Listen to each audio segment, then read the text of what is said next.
My name's Jay Postones, and in this lesson, I'm going to teach you to play with ghost notes.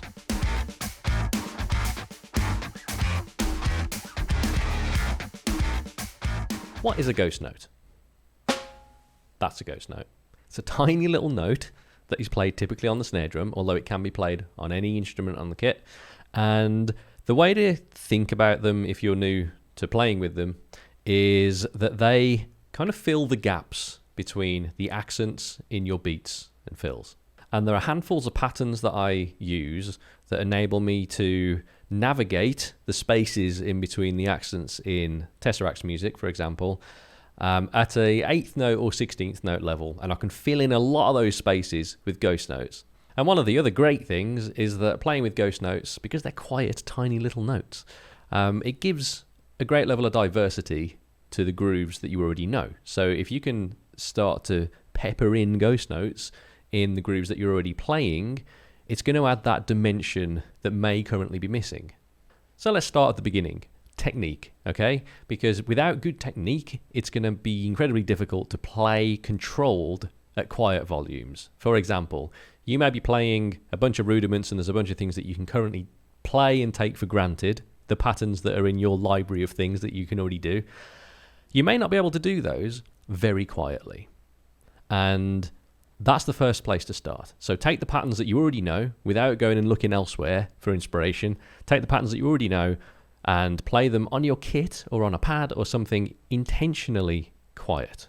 I'm going to give you an example here. I'm going to take a offset double stroke. It's probably called something else, but I didn't go to music school, so don't eat me up in the comments for getting this wrong. But I am going to play right, left, right, or left, right, left. One of those two things. And I'm going to play that intentionally quiet to a metronome around the kit.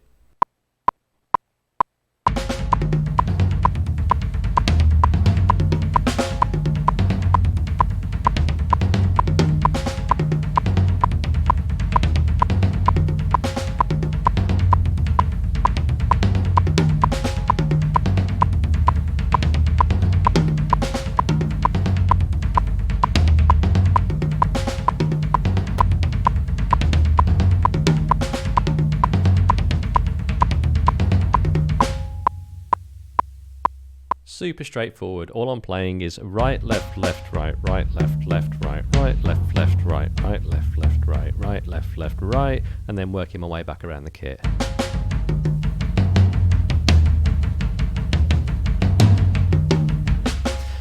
And one thing to bear in mind is that my sticks, I'm not gripping my sticks super hard. Each one of those movements, each one of those double strokes is a single movement. I'm not hitting twice with two single strokes. I'm allowing the stick to do the work. One movement, two hits, double stroke. And another thing I get asked quite regularly is, what grips should I use and all these types of things? And the answer is, what works for you? Because for me, there are a handful of things I use. If I'm playing double strokes like that, I tend to go to French grip, which is where your thumb is pointing up to the sky and I play from my fingers. So that gives me more flexibility, especially with my right hand, to play double strokes. And meantime, my left hand is more kind of American grip, I think, where you've got the 45-degree thing going on. So there isn't one specific way that works for absolutely everyone. But if you're finding that you're able to do it really efficiently with one hand and then not really efficiently at all with the other hand, then consider the technique that you're using and look at the other grips as a place to start to maybe make an amendment there to make it easier in the long run. But anyway, ghost notes. We want to get these things real quiet. We want to practice a pattern that you're familiar with and just go around the kit. And you can choose the one that I just played, or you can choose any of the patterns that you're currently using in your own playing. What the ultimate goal is with any of this stuff is to be able to use it musically. So it's all very well and good me saying practice this thing quietly. That is to intentionally develop the control of your arms and limbs at a quieter volume, because there may be a physical change that has to happen there, okay? And there's also a bit of a limb to brain connection that has to happen. That feeling of playing at that volume has to be automatic. You don't really have to think about it. The next thing I'm going to show you is just the ghost note pattern from a right hand, left hand part of a groove. And I've pinched this from the ghost note pattern that I'll play in Nocturne. It's a little bit more complex in the song Nocturne. I'll link to a full lesson on Nocturne if you're interested in that in the description of this lesson. But for this pattern, imagine 8 16th notes, okay? The 16th notes in a bar. We've got the first 8 of them halfway through the bar, and we're going to play, the right hand is going to be on the 1, and I'm going to play, I'll play it on the hi-hat, my second hi-hat over here because I'm really fancy. 1, 2, 3 is going to be the first bit. 1, 2, 3, 4, 5, 6, 7, 8. So 1, 2, 3, 4, 5, 6, 7, 8. 1, 2, 3, 4, 5, 6, 7, 8. So 2, 3, 5, 7, 8 are over here. 1, 2, 3, 4, 5, 6, 7, 8. 1, 2, 3, 4, 5, 6, 7, 8. 1, 2, 3, 4, 5, 6, 7, 8. That's going to be the first pattern. And everything we're doing over here is a really small movement, okay? I'm just moving the wrist. It's just a tiny movement from the wrist, and those doubles, it's one movement for that double. It's not, I'm not bringing my hand up and then hitting again for 2 single strokes in a row. It's one movement to achieve the 2 16th notes in a row on the 2 and the 3 and the 7 and the 8.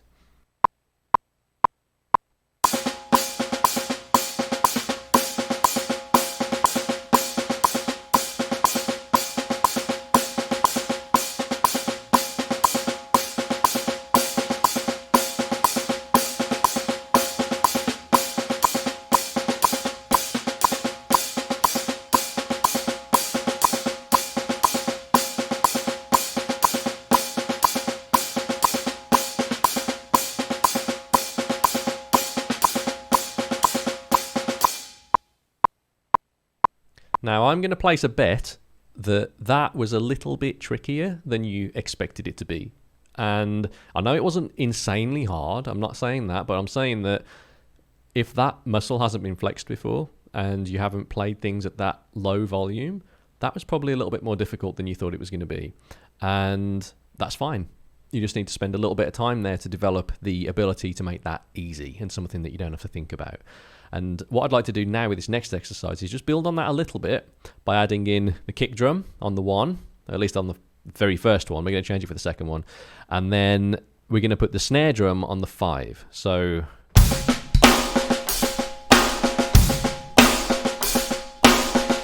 okay. 1, 2, 3, 4, 5, 6, 7, 8. 1, 2, 3, 4, 5, 6, 7, 8. We're going to put it there. And the second kick,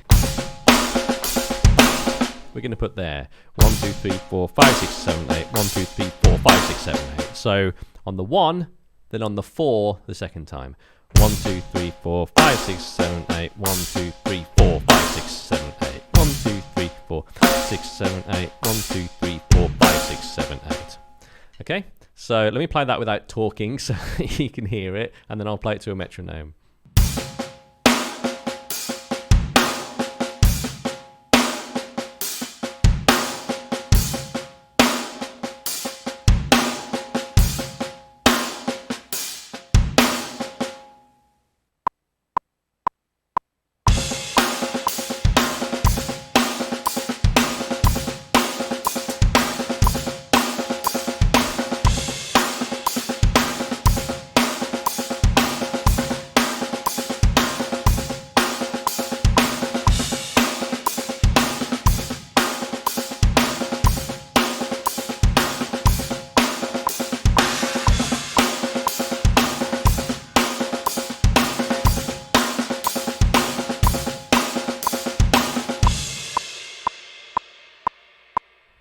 Now I'm going to show you 2 patterns, okay? We're going to add another ghost note in that sounds really sick, but is a little bit tricky to play. This is slightly more advanced. So far we've got this. And we're going to evolve that to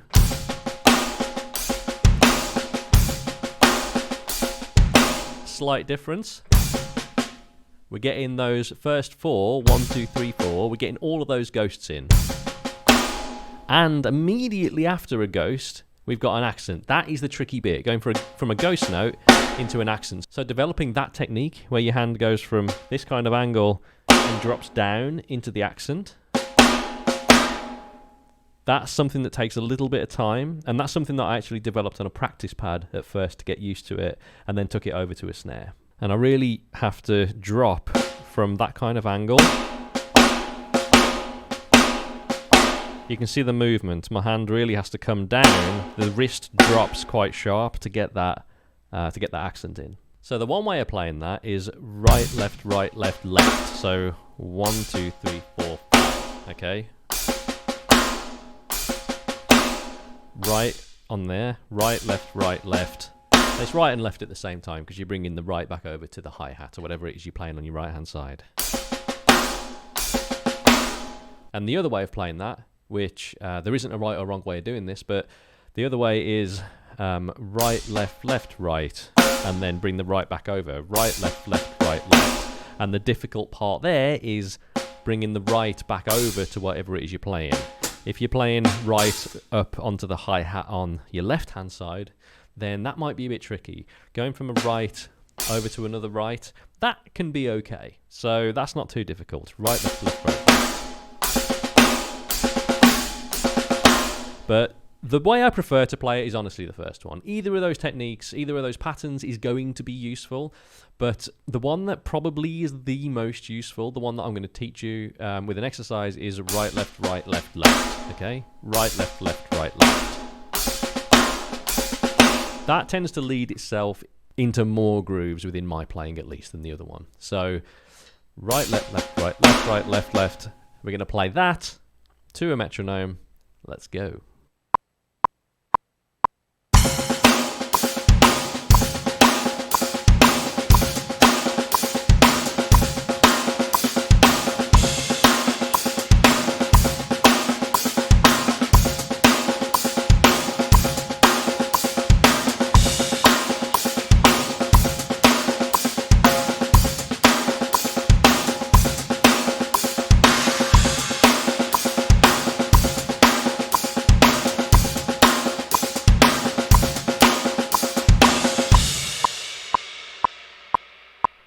A nice little groove there for you to sit with that involves quite a few ghost notes, can get a little bit challenging at high tempos, and when you are playing with that, just be conscious of the dynamic difference. Make sure the quiets are real quiet, make sure the louds are real loud and that they pop. When you can create that dynamic division in your beats, in your fills, then everything's going to start to sound a load more interesting, it's going to groove a load more as well. Something you may notice with that groove is that there's something happening on pretty much every 16th note. But there is a little gap in there. 1, 2, 3, 4, 5, 6, 7, 8. On the 6, 1, 2, 3, 4, 5, 6, 7, 8. We're not playing anything on that 6. And that's for a couple of reasons. One, I like to let grooves breathe a little bit. That little space in there gives me that little moment rest where I can kind of recover from the busy thing that I've just done. It enables me to play that kind of thing for a longer period.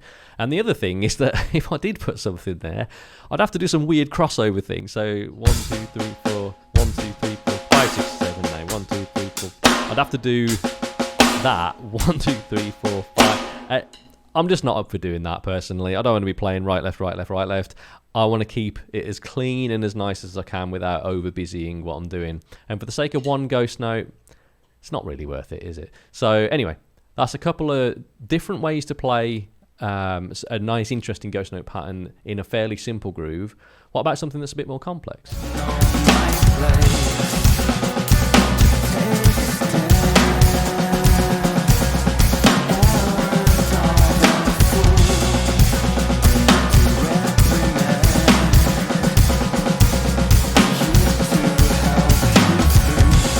Little clip there from Of Matter, which is a TESSERACT song, and that particular one was taken from Portals, which was a live Blu-ray thing that the guys did a couple of years ago, which I wasn't in because I was stuck in America and they were in the UK and it was COVID. Anyway, let's not talk about that. What we're going to talk about is the ghost notes that are in that section, because it might seem on the surface like they're mental and that it's unachievable, and I can tell you right now that it's not. There are a handful of accents in that pattern that repeat, okay? And once you know where those accents are, you can slow it down and you can practice putting in ghost note patterns that kind of feed from one of the accents to the other one. The right hand side of my body is doing the same thing over and over again. I like to call these beats cheat beats, okay? So it sounds really hectic, but my right hand, all it's doing is locking into a metronome and playing this pattern that is defined by the guitars.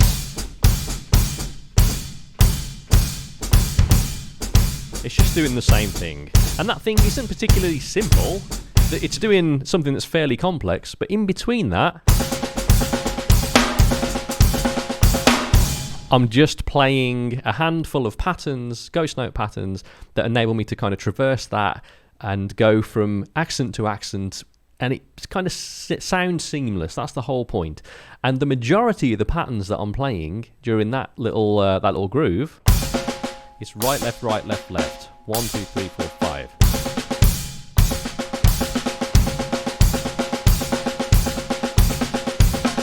That's the majority of it. 1, 2, 3, 4, 5, 1, 2, 3, 4, 5, 1, 2, 3. And then the accents are going to be wherever the accents are. Grooves like that, we've typically written those in a computer, and I've learned them by following along with the computer, because I can slow it down, I can see where the accents are, I can see where the ghost notes are, and I'll change some of the ghost note patterns out to be something that is more achievable and a little more human, because typically when guitarists program these things in, it's just a straight run of 16th notes, and I'm not playing that. That's ridiculous. What I am going to do is make it a bit more human. And like I said, one of the patterns that I like to use for those types of things, right, left, left. Okay, so it's like a 5-stroke roll.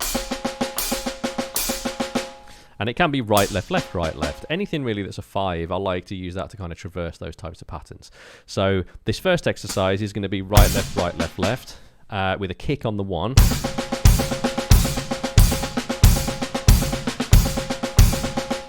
Let me slow that down. And again, right, left, right, left, left. Remember, the right hand is going to be kind of a hard hit with the kick. Everything else is going to be a soft little ghosty on the snare drum.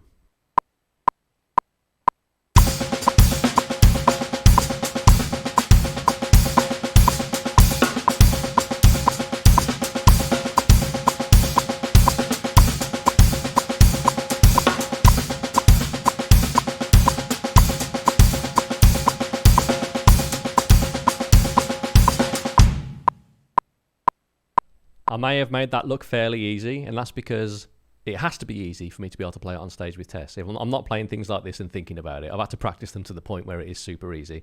But one thing you may have noticed while I was playing that, to make it nice and efficient and nice and easy, instead of bringing my hand crazily back and forth like a madman, I'm putting my hand in between the two things that I'm hitting.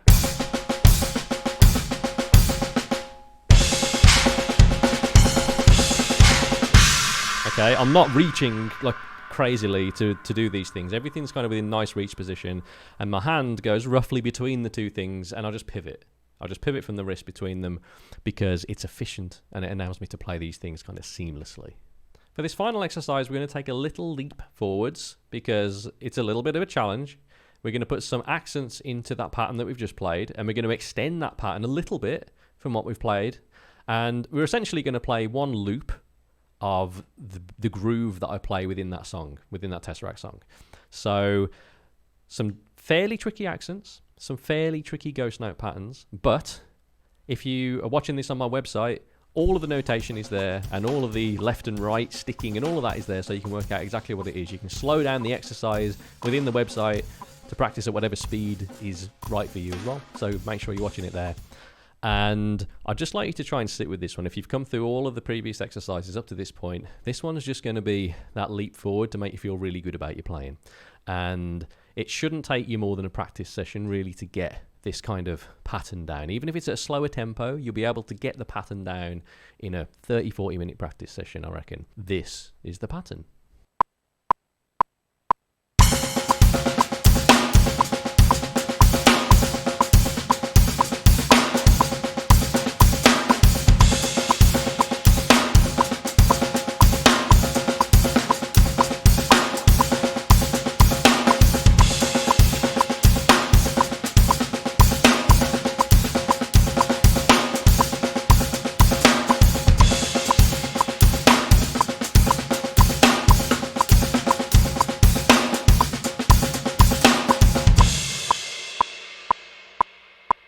So there are a few patterns that you can sit with that take you from correcting technique all the way through to a musical application in a fairly complex groove using ghost notes.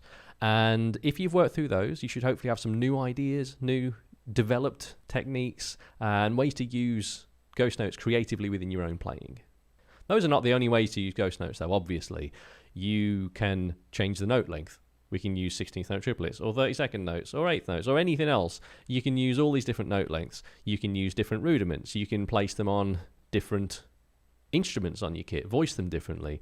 This is just one example of the ways I like to use ghost notes within my playing, and kind of how I use them most commonly, I suppose. It's a handful of patterns, and it's just making sure that I've got good control at those low levels, and making sure that when I'm playing them, my technique is efficient and my placement on the kit is efficient so that I'm not getting tired out.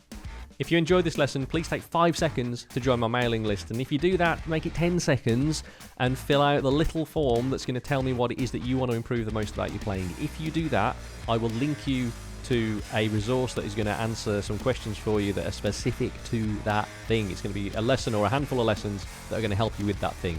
And don't forget to let me know in the comments what you want me to focus on next. We're either going to look at drumming with odd timing, and we're going to look at all the concepts that deal with odd timing, or, this is a mystery lesson, does it bleed?